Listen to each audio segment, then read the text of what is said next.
오늘은 섭리의 마지막입니다. 제5장 섭리에 관하여 6항 7항에 대해서 우리 같이 한번 나눠보도록 하겠습니다. 목회자 수련회를 잘 다녀왔습니다. 처음 가봤어요. 처음에 가서 근데 참 저에게 좀 의미가 있고 좀 도전이 되고 또 위로가 되고 또 힘이 되는 시간을 가졌습니다. 식사 자리를 제가 원해서 앉는 게 아니라 이렇게 오는 순서대로 무조건 4명씩 앉아서 식사를 하다 보니까 제가 원하시는 분들하고 좀 먹을 수도 있었지만 또 그렇지 않은 자리가 있었어요. 한 목사님 가정과 같이 사모님이 함께 오셨는데 목사님과 함께 앉아서 식사를 교제를 했습니다. 목사님은요, 큰 교회에서 새벽 설교를 담당하신 분이셨고 그분이 너무 인기가 많아서 그 교회를 이제 사임함과 동시에 목사님과 함께 교회하자고 성도들이 우르르 달려들어서 첫 모임 때부터 한 120명 정도가 모여서 예배를 시작할 정도로 굉장히 잘 준비된 사역자였습니다. 그런데요, 하루 이틀 지나면서 이제 성도들이 한 명, 두 명 떨어져 나가기 시작하고 몇 개월이 지나서 이제는 한 30명 정도도 남지 않았고 그러다 그 30명마저도 이제는 점점 떠나간 찰나에 다시 목사님이 열심히 또 준비하셔서 정말 말씀을 준비하는 시간에 어느 정도였냐면 사모님 말씀으로는 새벽 2-3시가 돼도 안 오신다는 거예요. 말씀과도 혼자 은혜를 너무 많이 받으셔서 너무 좋아. 그러다가 이제 새벽 기도 하시고 항상 모든 일에 치밀하시고 그러다 어느 날 갑자기 쓰러지셨습니다. 쓰러지셔서 파킨슨 병을 앓게 되신 거예요.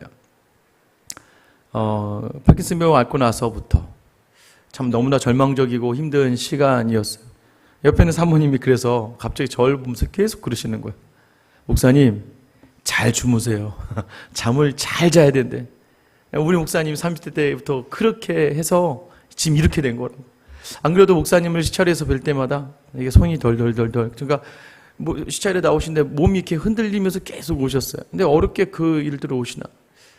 하나님이 또 은혜를 주셔서 그래도 말씀을 전하는 순간만큼은 하나님이 온전하게 말씀을 전하게 하신 거예요.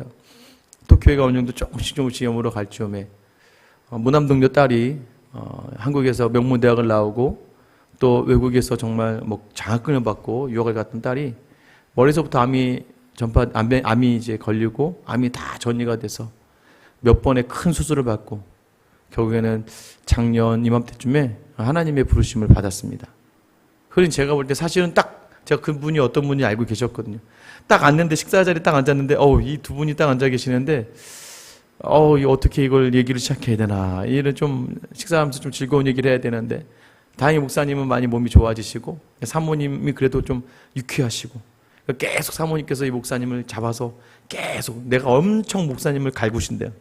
그래야 목사님이 움직이고 계속 움직이게 해서 뭔가 하고 또 이렇게 말씀을 좀 어눌하게 하시더라도 또 강단에 서시면 또 하나님이 또 은혜 주셔서 그들을 감당해내고 저한테 또 그러시는 거예요. 목사님, 이게 제가 참 하나님의 음성 들었습니다. 목사님, 너무 혼자 다 하려고 하지 마세요.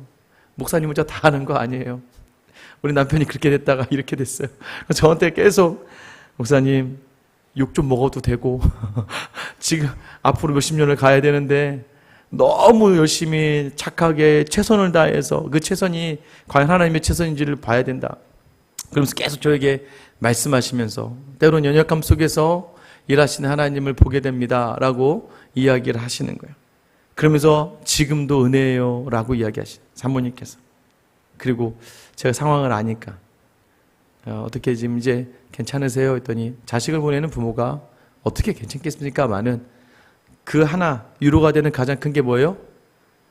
하나님께서 우리를 만나게 하실 것이고 하나님도 지금 우리를 지켜주신다는 거예요. 그래서 지금도 소망과 기대를 가지고 이제 하나님과 그 딸을 만나는 날들을 준비하고 있고 매일매일 하나님 주신 시간만큼은 최선을 다해서 살아가신다는 거예요.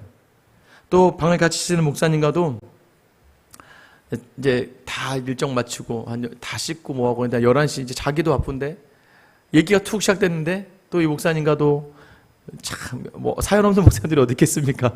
거의 목사님들이 제가 거의 한 모임 목사님 중에 제가 밑에서 2번째, 3번째 정도 된다고 보시면 돼요. 제가 제일 젊은 목사예요. 왜냐면 담임 목사님 중에서는 제가 가장 어린 목사 중에 하나거든요.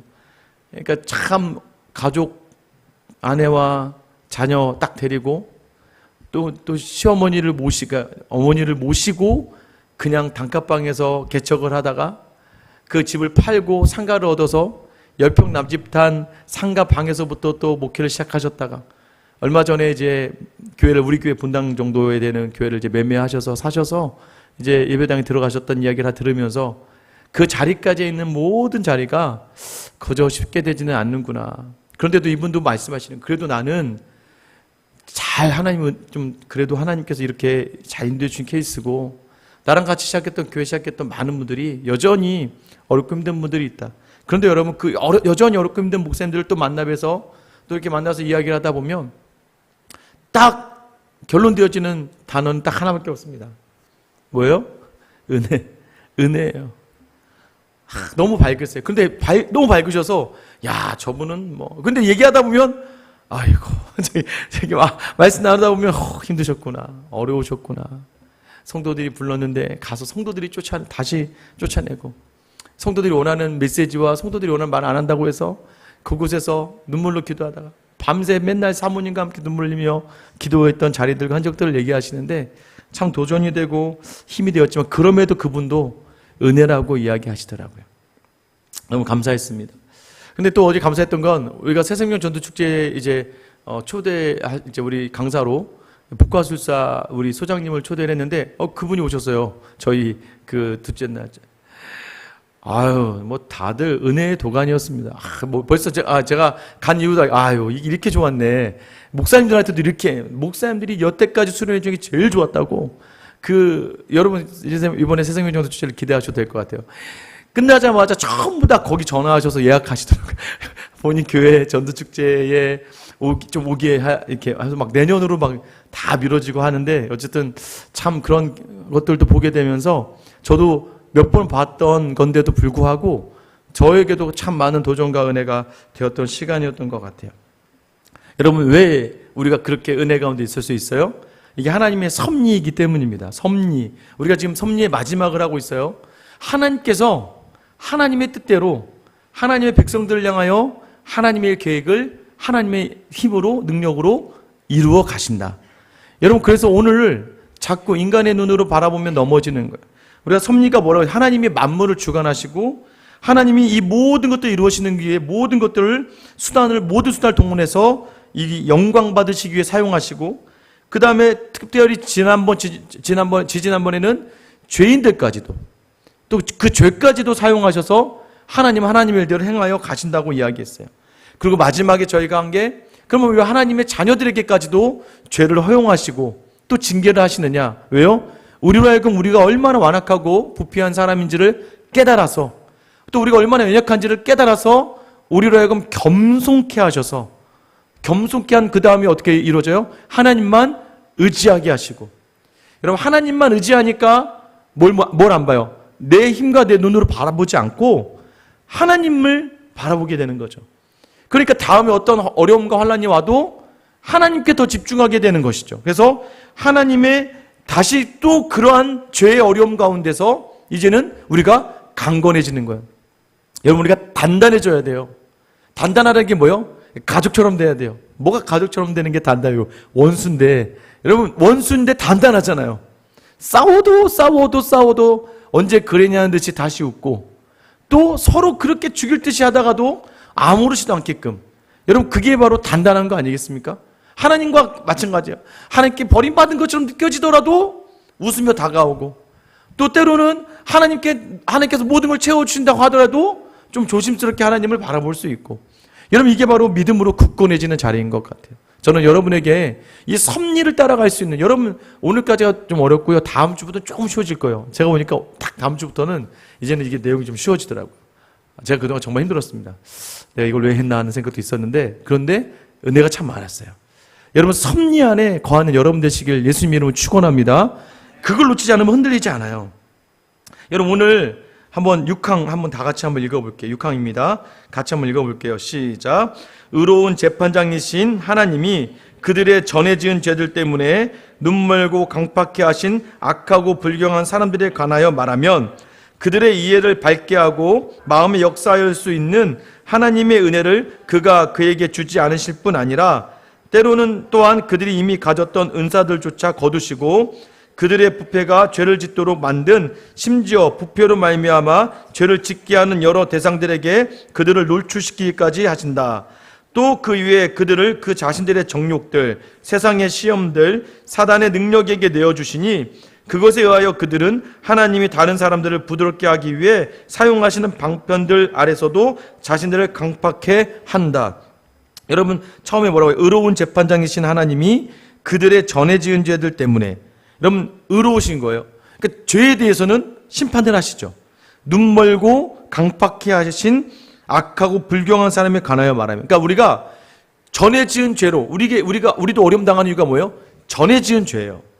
우리가 구원은 해결됐어요. 그러니까 믿음 있는 사람에게도 마찬가지. 모든 우리 어려움의 이유가 죄 때문이에요. 전에 지은 죄 때문에 눈이 멀고 강팍하게 됩니다. 우리도 그렇게 됩니다. 그런데 하물며 믿지 않는 사람들은 그 죄에서부터 이미, 그러니까 전에 지은 죄가 그들에게는 이미 처음 아담에게서 지은 죄, 그 원죄로부터 해결되지 않는 사람이었기 때문에 이미 그 죄가 이들을 강팍하고 완고하게 만들어요. 눈이 멀어요. 여러분 신명기 29장 4절에 보면 그러나 깨닫는 마음과 보는 눈과 듣는 귀는 오늘까지 여호와께서 너에게 주지 아니하셨느니라. 악한 사람들, 하나님 앞에 불경건 뭐예요? 순종하지 않는 사람들에게 하나님 뭐예요? 깨닫는 마음, 보는 눈, 듣는 귀를 주지 않으셨다. 여러분 이게 오늘이 누구를 향하는 거냐면 악인들을 향하신 하나님의 섭리를 이야기하시는 거예요. 악인들에게는 그런 게 주어지지 않았다는 거예요. 들을 수 없다는 거예요. 볼 수 없다는 거예요. 여기서 악하다는 건 도덕적으로 악하다는 걸 얘기하는 게 아니에요. 하나님을 모르는 사람들. 여러분 마태복음 4장 11절 12절에 뭐라고 되어 있어요? 같이 한번 읽어볼게요. 시작. 이르시되 하나님 나라의 비밀을 너에게 주었으나 외인에게는 모든 것을 비유로 하나니 이는 그들로 보기는 보아도 알지 못하며 듣기는 들어도 깨닫지 못하게 하여 돌이켜 죄사함을 얻지 못하게 하려 함이라. 여러분 이게 이사야서 6장 9절 말씀이에요. 우리가 읽었었어요. 보아도 들어도 보기는 보아도 알지 못하고 듣기는 들어도 깨닫지 못해요. 그러니까 오히려 반대로 우리가 이제 미련해진 거죠. 믿음이라는 걸 설명할 수가 없으니까. 그런데 우리는 말씀을 들으면 감동이 와요. 말씀을 따라가면 말씀 따라가요. 믿어지고 움직여지고 경험해요. 그런데 세상은요 이것을 들어도 보아도 안 돼요. 작년에 우리 조혜연 씨가 오셔서 조혜연 집사님 오셔서 막 정말 은혜로 막 뒤에 많이 우셨어요. 많이 우셨어요. 막 감동적이었어요. 그래서 그때 정말 변화되신 분들도 많고 막 오셔서 막 목사님 제가 교회 나오겠습니다. 그런데도 불구하고 그런 감동이 있어도 같이 보고 같이 들었음에도 불구하고 어떤 분들에게는 드라마 한 편 본 것과 다를 법 없이 끝나버리는 거예요. 그런데 우리는 어때요?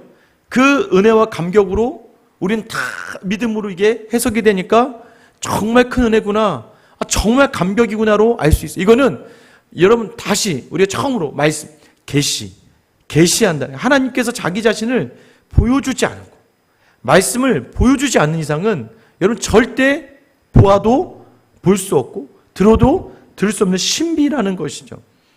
여러분 그래서 우리에게 뭐라고 얘기하는 거예요? 악인들과 같지 않게 하시고, 믿음의 사람들은 죄를 지었다가도 우리가 말하는 건 원죄로부터는 해결인데 자범죄, 살다가 우리가 짓는 죄들로 어려워한다는 거예요. 왜요? 자녀들을 하나님보다 우선하거나 물질을 하나님보다 우선하거나 내게 주신 상황을 하나님의 뜻보다 내 뜻으로 더 우선해서 판단하다 보니까 고통스럽죠. 화가 나죠. 억울하고 지치죠. 그러니까 그 죄가 나를 어렵게 하는 거예요. 여러분 이걸 참 쉬운데 쉽지 않아요. 딱 던지면 되는데. 제가 말씀드렸잖아요. 그냥 어제도 이제 가서 첫날 이제 막 이게 첫날부터 수련회 가는데 제가 맨 앞줄에 앉고 찬양할 때 제일 열심히 하고 기도도 제일 열심히 하고 그냥 시킨 대로 가라면 가고 서라면 서고 먹으라면 먹고 하라면 하고 뭐 운전하라면 운전하고 뭐 할 거 다 했어요. 그러니까 순탄한 거예요. 근데 갑자기 둘째 날 오후부터 몸이 힘들어지기 시작하니까 그냥 했으면 됐는데 어떤 목사님이 자꾸 저를 깨워서 저거 안 가도 돼. 그래서 그래요. 이런 마음들이 들기 시작하는 거죠. 근데 그다음부터는 가도 불편하고 안 가도 불편하고 어려움들이 생겨나요. 간단하죠. 하나님께 맡기면 그냥 쉽게 되는 것들인데 그게 우리의 생각에 담아지니까 문제가 되죠. 그러니까 그 죄 때문에 우리가 어려워지지만 그러나 뭐요? 하나님이 이내 우리를 용서하시고 겸손케 하시고 회복시켜 주신다는 거예요. 여러분, 그런데 이런 불경건한 사람들에게 하나님이 하신 섭리가 뭐냐? 첫 번째, 자, 그 다음입니다. 그들의 이해를 밝게 하고 마음의 역사일 수도 있는 하나님의 은혜를 그가 그에게 주지 않으실 뿐 아니라, 여러분 뭐요? 일단 은혜를 안 주신다는 거예요. 그 은혜가 뭐냐면 이해를 밝게 하고, 그러니까 모든 것을 알게 하고 마음의 역사하시는 그 하나님의 은혜를 그들에게선 거둬 가셨다는 거예요. 그러니까 우리의 마음을 부드럽게 하지 않으신다는 거예요. 그들의 마음을 부드럽게 하지 않으신다는 거예요. 그리고 그 은혜를 주시지 않았을 뿐 아니라, 여러분 또 뭐라고 이야기합니까? 때로는 또한 그들이 이미 가졌던 은사들조차 거두신다는 거예요. 사람이 저마다의 달란트라고 하죠. 우리가 달란트도 성경적인 표현이지만 은사가 있단 말이에요. 근데 그 은사를 하나님께서 악인들에게 있던 것을 거두어 가신다는 거예요. 오늘 읽었던 말씀이 뭐예요? 무릇 있는 자는 받아 넉넉하게 되되 없는 자는 그 있는 것도 빼앗기리라. 이게 뭐냐면 하나님이 은혜를 주시고 은사를 주신 자리가 있어요. 그런데 이런 악인들에게는 그 은혜도 없을 뿐 아니라 때로는 주어졌던 은사조차도 빼앗아 가신다고 이야기하는 거예요. 여러분, 우리가 여기서 하나 생각해 볼 게 있어요. 어느 이단인 어떤 곳은 방언을 안 하면 구원을 안 받았다고 하는 데가 있어요. 근데 제가 여러분께 한 말씀드려요. 방언을 받아야 구원을 받은 건가요? 아니에요. 하나의 표징일 수 있겠죠. 하나의 그런 표현일 수 있겠어요. 근데 저는 알고 있어요. 뭐냐면 예전에 방언했다가 교회 떠나신 분들이 많습니다. 또는 이단도 방언을 해요. 그죠? 막 3단, 4단까지 방언을 합니다. 다 방언을 해요. 그러면 그럼 결국에 그 방언은 모든 그 기본적인 그 능력이 다 없어지는 자리. 여러분, 방언을 왜 하게 되었어요? 방언의 목적이 무엇입니까? 방언의 목적은 전도예요. 방언을 왜 해요? 사도행전에 하나님의 성령이 임하고 방언이 있다는 거, 방언을 왜? 그곳에, 그 예루살렘에 디아스포라, 수많은 나라 각국에 사는 유대인들 후손들이 몰려온 거죠. 그러니까 각국의 언어로 그들의 나라의 말로 하나님을 찬양하고 기도하고 전도하는 거였어요. 그러니까 그 사람들에게는 너무나 그때 신기하죠. 왜냐면 이 사람들이 자기 나라, 갑바도기아, 서아시아, 소아시아 여러 나라에서 왔는데 한 번도 그 나라에 유럽에 와보지도 않았던 이 유대인들이 갑자기 막 취해서, 여러분 생각해보세요. 여러분 아프리카 갔는데 여기만 살았던 어떤 할아버지가 한국말로 막 하나님은 살아계십니다. 하나님은 여러분을 사랑하시고 여러분의 길을 인도하셨어요. 이렇게 얘기해 보세요. 여러분 깜짝 놀라지 않겠어요? 여러분 그게 바로 전도로부터 시작된 거예요. 또 하나는 무엇인가요? 방언하는 이유가 뭐예요, 여러분? 하나님과의 소통이잖아요. 하나님과 진실된 소통. 하나님이 진실된 소통하는 사람의 특징이 뭐예요? 하나님의 뜻을 많이 받겠죠. 하나님이 원하시는 삶을 사는 거겠죠. 그런데 그런 은사를 가지고도 제대로 활용하지 못하니까 마치 그저 자랑하는 것들로 끝내려야 되고 뭔가 있는 것들로만 맞춰지니까 하나님께서 결국엔 뭐예요? 방언하시는 분들 중에 교회 떠나시는 분들 많습니다. 그리고 나중에 그 은사가 사라져버리는 분들도 있어요. 여러분, 믿음의 사람도 그러할진데 하물며 하나님이 택하지 않은 사람들에게는 그 있는 은사들마저도 빼앗아버린다는 거예요. 그러니까 여러분, 우리가 항상 경각심을까? 여러분 그런 생각을, 저는 그러는데 나는 선택받은 사람이 맞나? 틀리나? 여러분 그 두려움과 떨림이 있어야 돼요. 나는 종교인으로 끝날 수 있다는 걸 아셔야 돼요. 오늘 내게 주은 자리에서 은사가 주어졌다면 그 은사는요, 묵혀두고 썩혀두면 어떻게 됩니까? 달란트 비유에서 악한 종이라고 하고 있는 것마저 빼앗기죠. 여러분, 그래서 교회는요 은사대로 모이는 거예요. 그리고 하나님께서 여러분이 주신 은사는요 하나님을 위해 쓰라고 주신 것이지 그걸 묶어두고 감춰두고 때가 되면 열어드릴게요. 여러분 그게 뭐예요? 나중에 그 한 달란트 받은 악한 종과 다를 바가 하나도 없는 거예요. 주신 달란트로 주님을 섬기면 하나님 그래서 은사는요, 여러분 놓치지 마시기 바래요. 은사는 개발되어야 되는 거예요.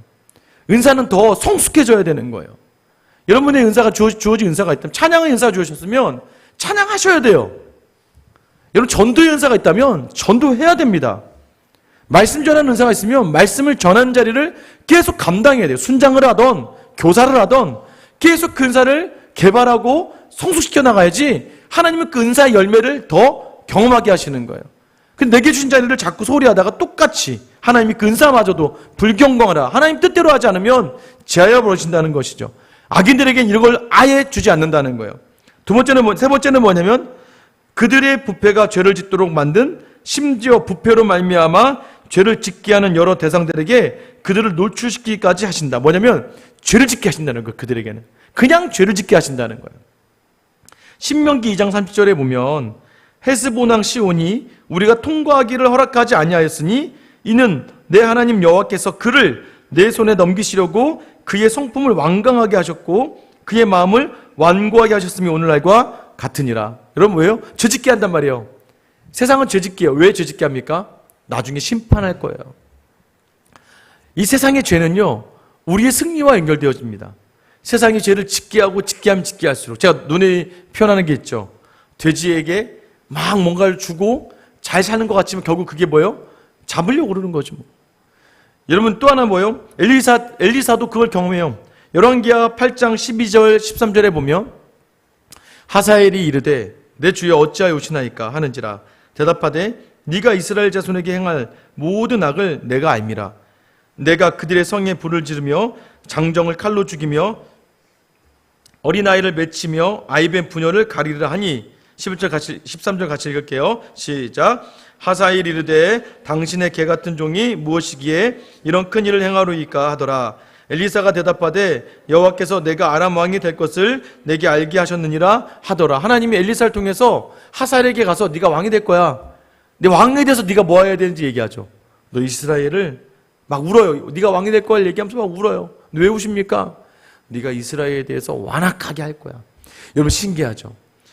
하나님이 세우셨다고 아람 왕에게 이야기했는데, 그런데 아람 왕이 엘리사를 통해서 뭘 해야 될지 들었어요? 그런데 그렇게 한다는 거죠. 여러분 같으면 그렇게 안 할 것 같죠? 뭐와 똑같냐면 여러분이 인간적인 마음에서 나는 우리 엄마처럼 살지 않을 거야 하고 그래 엄마처럼 살잖아요. 나는 우리 아버지처럼 살지 않을 거야 그렇게 살죠. 하나님의 음성을 듣고 너 그렇게 될 거야. 근데 하나님께서 정하신 대로 그는 죄악의 자리에 가서 이스라엘을 치고 심지어 성에 불을 지르고 아이를 뺀 부녀의 배를 가르는 아주 잔악한 일을 하는 왕이 되어버리고 말아요. 죄를, 세상의 사람들은 이렇게 죄를 짓게 하는 거예요. 의인은 죄를 지으면 하나님 몽둥이로 치시고 매를 들어서 다시 돌아오게 하시지만 악인은요 그렇게 살다가 다 패망당하죠. 여러분, 네 번째는요, 또 그 이후에 그들을 그 자신들의 정욕들, 세상의 시험들, 사단의 능력에게 내어주시니 그 사람들 그대로 세상에 내어놓는다는 거예요. 그러니까 내버려둔다. 우리가 육이라고 배웠죠. 로마서 1장에 나오잖아요. 그 당시에 가장 이 하나님 보시 약했던 죄가 동성애였는데 그 동성애를 가지고 하나님께서 그냥 부끄러움대로 내버려 두셨다고 이야기하는 것처럼, 여러분, 데살로니가후서 2장 9절부터 12절의 말씀입니다. 악한 자의 나타남은 사탄의 활동을 따라 모든 능력과 표적과 거짓 기적과 불의의 모든 속임으로 멸망하는 자들에게 있으리니 이는 그들이 진리의 사랑을 받지 아니하여 구원함을 받지 못함이라. 이러므로 하나님이 미혹의 역사를 그들에게 보내사 거짓 것을 믿게 하심은 진리를 믿지 않고 불의를 좋아하는 모든 자들로 하여금 심판을 받게 하려 하심이라. 특별히 믿음이 있는 것처럼도 보였다가 이단으로 빠지는 많은 사람들이 있어요. 근데 그 사람들이 뭐였다는 거예요? 믿음의 자리가 아니었고 종교인이었다는 거예요. 그러니까 여러분이 가장 오늘 경계해야 될 게 뭐냐면 왜 예수를 믿는가? 왜 하나님을 따르는가? 이 자리에서 자꾸 자기의 유익과 자기의 만족과 자기의 자랑만을 추구하다가 결국엔 미혹당하고 마는 거예요. 여러분 정도 되면 신천지의 가능성이 좀 있어요. 신천지에 갈 수 있는 가능성이 있는 분들이에요. 여러분들 정도 되면. 뭐냐면 호기심도 좀 있고 진리의 말씀이 좀 여러분이 만약에 제대로 말씀으로 무장되지 않으면요, 여러분 정도 되고 새벽기도 나오시는 분들 정도 되면 뭔가 말씀에 갈급해지고 뭔가 아닌 것 같고 뭔가 좀 어색해질 때 그때 뭔가 명쾌하게, 왜 명쾌하냐면 이단은 다 명쾌합니다. 우리는 두리뭉실해요. 은혜야 은혜. 이것도 은혜고 저것도 은혜고 맨날 설교의 끝은 뭔지 아세요? 여러분 설교는 항상 근데 모든 목사님들이 건강한 교단의 모든 목사님의 설교의 끝은 다 똑같아요. 뭔지 아세요? 말씀과 기도예요. 그거밖에 없거든. 말씀 보세요. 기도하세요. 이게 끝이에요. 우리 힘으로 하는 게 아니니까 하나님께 기대세요. 이게 끝이에요. 근데 이단은요 정확하게 줘요. 너 뭐 해? 너 뭘 가져다 바쳐? 너 전도해야 돼. 너 나가서 뭐 해야 돼? 자꾸 뭔가를 명확하게 주니까 여러분 사실은요 무언가 호기심과 뭔가 정욕이 있는 분들은 그게 편해요. 저를 되게 불편해하시는 분들이 있어요. 은혜대로 하세요. 막 불편해면 이제 은혜가 뭐야? 언제 하라는 거야? 하지 말라는 거야? 하라는 거야? 내가 필요하다는 거야? 필요하지 않다는 거야? 저도 몰라요. 왜냐면 저도 필요할 때가 있고 이러면 안 될 때가 있고 이렇게 해서 막 했으면 좋겠어요. 이렇게 얘기할 때가 있고 또 언제는 또 이게 아닌 것 같다. 얘기할 때 어쩔 수가 없어요. 그래서 딴 데는 막 명확해. 순장 안 하면 큰일 나. 딴 데 이렇게 집사 직분 안 받으면 난리나. 뭔가 이렇게 명쾌하게 주면 뭔가 시원한 것처럼 느껴지잖아요.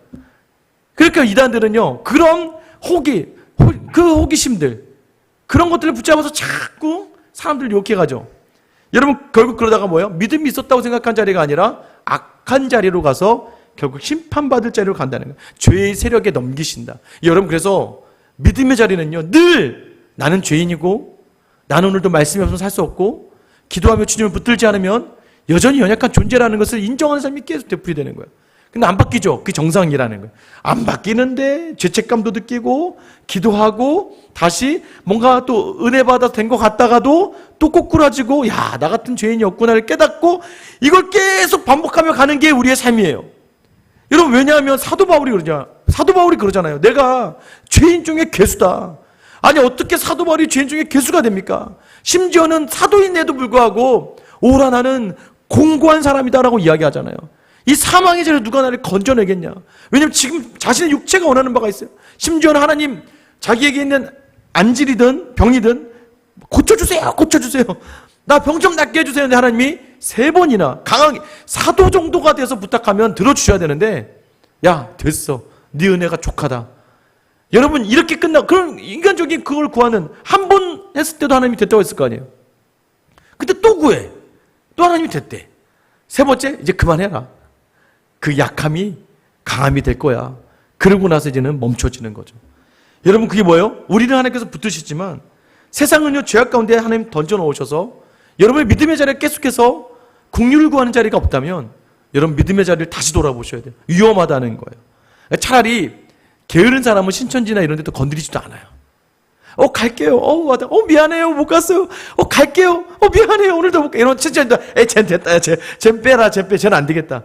오히려 열심히 있다가 무너지고 마는 거예요. 여러분 5번째는 뭐예요? 마지막입니다. 그것에 의하여 그들은 하나님이 다른 사람들을 부드럽게 하기 위해 사용하시는 방편들 아래서 자신들을 강팍해 한다. 우리는요 부드럽게 사용하지만 여러분 그들은 더욱더 완고해진 더 강팍하게 된다는 거예요. 여러분 그러니까 이 삶의 자리가 완고해진다고 느껴질 때 조심하셔야 돼요. 시편 81편 11절 12절에 보면 내 백성이 내 소리를 듣지 아니하며 이스라엘이 나를 원하지 아니하였도다. 그러므로 내가 그의 마음을 완악한 대로 내버려두어 그의 임의대로 행하게 하였도다. 그냥 완악하게 놔두고 의미대로 네 마음대로 해라. 아까 있죠. 완악하게 만들어서 둔다는 거예요. 여러분 출애굽기 7장 3장에 보면 내가 바로의 마음을 완악하게 하고 내 표징과 내 이적을 애굽 땅에서 많이 행할 것이나 라고 얘기해요. 여러분 바로가 그래요. 처음에는 하나님이 완고하게 하실 거라고 얘기해요. 왜냐하면 이스라엘 데려오는데 바로는 샘플이에요. 좋지 않은 샘플. 그러니까 여러분 우리가 믿지 않는 사람이 이렇게 좋지 않은 샘플로 사용되어지는 거예요. 완악함의 대표. 나중에는요 하나님이 또 그를 완악하게 만들어요. 출애굽기 8장 15절에 보면 그러나 바로가 숨을 쉴 수 있게 됨을 보았을 때에 그의 마음을 완강하게 하여, 그러니까 재앙 중에 막 알았어 미안해 하다가 좀 나아지니까 또 완강하게 됐다는 거예요. 출애굽기 8장 32절에도 그러나 바로가 이때에도 그의 마음을 완강하게 하여, 하나님이 완악하게 아예 하나님에게 또 돌아서게 한다는 거예요. 이게 바로 악한 자에게 하나님이 하시는 섭리 뭐요? 그냥 내버려 두신다. 그러니까 악인이 잘됨을 보고 여러분 지금 우리가 이사야서 하죠. 바벨론도 끝이에요. 아수르도 끝이에요. 그러니까 세상의 것들은 하나님께서 하나님의 섭리는 뭐야? 죄인을 심판하시기 위하여 죄 가운데 놔두시고 죄의 중심에 서게 하시지만 하나님은 그들을 내버려뒀다가 반드시 심판하신다는 거예요. 여러분, 그게 바로 악인을 향한 하나님의 섭리입니다. 그래서 여러분, 마지막 7항이 뭐냐면 교회를 향한 섭리예요. 7항을 우리가 같이 한번 읽어보도록 할게요. 7항 띄워주세요. 시작. 하나님의 섭리는 일반적으로 모든 피조물들에게 미치는 것과 마찬가지로 가장 특별한 양식으로 교회를 보호하며 만사를 교회에 유익하도록 처리하신다. 이게 뭐냐면 하나님은요, 하나님의 섭리가 일반적으로 모든 피조물에게 미치는 것과 마찬가지로 하나님의 특별한 양식으로, 그러니까 여러분, 교회는요 일반적으로 하는 것과 달리 특별하다는 거예요. 여러분, 사랑하는 사람과 좋아하는 사람에게는 특별하잖아요. 하나님이, 저도 그러잖아요. 일반적으로 모든 사람을 대해야겠죠. 제가 길 가다가 모르는 분을 만나도, 여기 장사하시는 분 만나도 똑같이 친절하게 똑같이 대하는 거겠지만, 여러분과 대화할 때 안녕하세요와 그분들과 대화할 때 안녕하세요는 다른 거죠. 하나님은 특별한 양식으로 교회를 보호하신다는 거예요. 교회를 보호하시고 만사를 교회 유익이 되도록 처리하신대요. 그러니까 하나님의 섭리는 교회를 향하신다라는 거예요. 역대하 7장 16절에 보면 이는 내가 이미 이 성전을 택하고 거룩하게 하여 내 이름을 여기에 영원히 있게 하였습니다. 내 눈과 내 마음이 항상 여기에 있으리라. 여러분, 아까 악인들에게 있을 때 보아도 보지 못하고 들어도 듣지 못한다고 얘기했죠. 그런데 하나님께서 뭐라고 말씀하세요? 하나님의 성전에 내 눈과 내 마음을 두겠다는 거예요. 우리가 은혜 받는 곳이 장소가 어디냐면 이 교회라는 걸 여러분이 놓치지 말아야 돼요. 이렇게 얘기하면 이 건물에 나오는 게 아니라 함께함의 이 자리가 은혜의 통로의 자리라는 걸 여러분 놓치지 말아야 돼요. 요즘 인터넷이 아무리 발달되어 있어요. 물론 그것도 여러분 인터넷을 통해서 예배드릴 수 있는 안타까운 심정과 상황은 충분히 이해할 수 있지만 아마 여러분도 저도 코로나 걸려서 이 예배를 방송으로 드려봤는데 여러분 거기와 여기는 비할 바가 없죠. 왠지 아세요? 교회 나와서 스피커 시설이 잘 돼서 아니에요. 옆에 앉아있는 성도들 때문이에요. 그게 교회거든요. 함께 기도하는 자리가 아무것도 아닌 것 같지만 하나님 이 자리를 통하여 특별한 은혜를 주시는 거예요. 그게 바로 하나님은 교회를 보호하시고 교회를 통해 유익하게 하신다는 거예요. 마태복음 16장 18절에 보면 또 내가 내게 이르노니 너는 베드로라. 내가 이 반석 위에 내 교회를 세우리니 음부의 권세가 이기지 못하리라. 하나님이 베드로의 고백, 주는 그리스도시요 살아계신 하나님의 아들이십니다라는 그 믿음의 고백을 하는 성도들을 교회로 부르시고 그 교회를 하나님께서 지켜주신다는 거예요. 그래서 우리들은 어떻게 해요? 로마서 8장 28절 우리가 알거니와 하나님을 사랑하는 자 곧 그의 뜻대로 부르심을 입은 자들에게는 모든 것이 합력하여 선을 이루느니라. 여러분, 제가 이것을 목회자 수련회 가서 깨닫고 왔어요. 예전에는 제가 너무 목회가 제 마음에도 여유가 없어서 힘들었는데 감사하게 이제는 새벽 기도도 어느 정도 이제 나오실 분들 나오고 안 나오실 분 안 나오고 정리가 된 것 같고 이제 그래서 또 감사하게 우리 전사님들이 너무나도 또 설교를 잘 감당해 주시고 항상 노력해 주시고 또 뭐 그렇다고 해서 뭐 제가 있다고 해서 뭐 제가 없다고 해서 덜을 나오는 것도 아니고 교회에서 감당해 주셔서 제가 이제 시간을 내서 가게 되었을 때 처음에 가서 제가 어색하고 이런 거 별로 안 좋아해서 제 성격이 굉장히 내성적이고 소심합니다. 가도 굉장히 뻘쭘해하고 구석에만 앉아 있고 그러는데 어떻게 할까 했는데 여러분 그곳이 또 하나의 교회죠. 목사님들이 같이 모여서 하나의 성도가 되어서 거기 뭐 목사 뭐 그런 게 어디 있습니까? 다 똑같은 목사니까 다 성도죠. 근데 거기에서 함께하며 같이 주님을 부르는 게 다른 거예요. 왜냐하면 똑같은 성도의 자리에서 같이 예배하고 같이 나누고 교제가 여러분 예배만 있으면 안 되고 끝나고요 목사님들이 참 신기해요. 그 호텔 로비에 다 3, 4, 5 다 모여있어요. 다. 그러니까 어디를 가든 채워서 거기 앉게 돼서 이야기가 되고 목회의 이야기, 서로의 어려움과 아픔이 나오는 거죠. 여러분이 마치 순모임하는 것처럼 그 이야기들이 나와요. 거기에 은혜가 있는 거예요.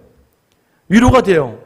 도전이 되고 또 때로는 내게 있었던 걸 은혜로 바라보지 못했던 것들을 은혜로 바라보게 되는 거죠. 사실 갈 때만 해도요 제 마음에 어려움이 좀 있었어요. 어려움이 좀 있습니다. 여러분들 아시겠지만 교회가 굉장히 과도기예요. 굉장히 과도기라서 정말 교회에 예배 드리러 오신 분들은 정말 좋으세요. 정말 좋은 교회입니다. 예배 드리러 올 때는 너무나도 이번 주 전세대 통합 예배할 때도 너무나 화려하고 너무나도 막 웅성웅성하고 근데 사실 저는 이 시기가 더욱더 긴장이 되고 두려움 가운데 있어요. 왜냐하면 지금 과도기예요. 저에게는 하루하루가 한 주 한 주가 굉장히 예민하고 굉장히 힘들어요. 힘든 것도 있고 여러분들이 또 한 성도 한 성도에 또 이제 제 100명 정도의 성도가 이렇게 저렇게 좀 어려운지는 몰랐어요. 뭐가 어렵냐면 이제 예전에는 제가 맘만 먹으면 5분 10분 안에 다 성도들을 돌아볼 수 있었거든요. 근데 지금은 아차 하면 놓쳐버리는 거예요. 그러면 이제 그 타이밍, 일주일에 한 번 보는 타이밍인데 그 시간을, 그러니까 제가 신경을 쓴다고 해도 놓치고 지나간 자리가 있고, 또 교회가 진행되면 진행될수록 목회의 어려움의 자리도 있고, 재정의 어려움의 문제도 있고, 자꾸 그런 것들이 막 하니까 아마 저희 아내는 항상 저랑 산책할 때마다 제가 산책할 때 항상 한숨을 몇 번씩 나와요. 아유, 이렇게 하면 이제 아마 옆에서 아내도 듣고, 왜 그래? 그러면 저도 모르게 이제 그 한숨들이 나오는 거죠. 그런데요, 제가 함께하는 목사님들 통해서 참 큰 도전과 큰 위로와 큰 권면을 받고 오게 되는 것 같아요. 저보다 먼저 가신 분들이, 여러분 똑같죠? 여러분 손 모임하면 나보다 먼저 가신 그 길에 계셨던 분들이 알잖아요. 김 목사님 맞아요. 그때가 가장 긴장하고 힘들 때야. 근데 또 그때 얘기도 못해. 어떤 교회는 지금 5명, 아직까지 가족만 예배드리는 교회가 10수년이 되도록 20년이 되도록 가족끼리만 예배드리고 있는데, 근데 거기다 대고 제가 저희 교회가 요즘 이렇게 인원이 늘어나면서 근데 여러 가지 걱정이 있고 여러 가지 이런 문제들이 있고 여러 가지 것들에 대한 근심과 염려가 많아요라고 얘기하는 것 자니까 한참 얘기하다 순간 막 내가 교만한 것 같아. 내가 막 하나님 앞에서 죄 짓는 것 같아서 얘기하다 순간 더 이상 얘기하면 안 되겠다. 근데 어떤 분들은 아시는 거예요. 그때가 제일 힘들어, 알아. 그때가 또 이런 어려움이 있어. 근데 그런 것들을 나눔을 통해서 같이 기도하면서 또 축복해 주면서 함께 기도하는데 목사님이 저를 안아주시고 기도해 주시고 손을 붙들고 기도해 주시는 거예요. 그리고 나서 마지막에 같이 고백이 뭐냐면, 하나님의 손이 우리를 움직이지 않는, 하나님의 손이 있잖아. 그동안 우리를 붙들고 밀어내고 잡아주고 끌었던 분은 하나님이시지 우리가 한 게 아니지 않느냐. 다 그 고백을 이렇게 해주시면서 마지막에 은혜로 맞춰지는 자였던 것 같아요. 여러분 마찬가지예요. 우리도 마찬가지입니다. 여러분 우리가 서로 다 똑같은 어려움과 고통과 힘듦 속에 있어요. 또 화가 나는 일도 있고 좌절할 만한 일도 있고 낙심할 일들이 너무나 많아요. 근데 여러분, 하나님께서 하나님의 모든 섭리, 만물을 주관하시고 모든 도구를 사용해서 모든 일들을 이루어 가시고, 더 나아가서 죄인을 통해 죄를 가지고도 하나님의 일들을 이루어 가시고, 때로는 믿는 사람에게도 죄의 징계를 하시면서 어려움 당하게 하시고 겸손하게 하시고, 또 때로는 악인들을 통해서도 악인들을 죄 가운데 내버려 두시는 이 모든 과정은 누구를 향하냐면 교회를 위해 하신다는 거예요. 하나님의 섭리가 교회에 있다는 거예요. 그래서 하나님이 하시는 교회에 나의 뜻을 하나님께 맞춰가기를 우리가 노력하고 결단해야 된다는 거예요. 여러분, 하나님 다시 한번 우리 잘 돌아보셔야 돼요. 내가 교회로 온전하게 서 있는가? 하나님의 뜻 가운데 우리를 향하신 하나님의 그 마음을 우리 마음속에 두고 있는가? 여러분, 하나님은요, 하나님이 세우셨기에 하나님의 교회를 절대 내버려두지 않는다는 걸 믿으시기를 축원합니다. 그 교회가 바로 우리잖아요. 그래서 제가 가서 하나 털어놓고 온 게, 하나 털어내고 온 게 바로 그 근심의 자리입니다. 될 대로 되라. 이제는 모르겠다. 최선은 다하되 될 대로 되는 거죠. 나머지는 하나님이 하신 대로 끌려가고 가는 거죠.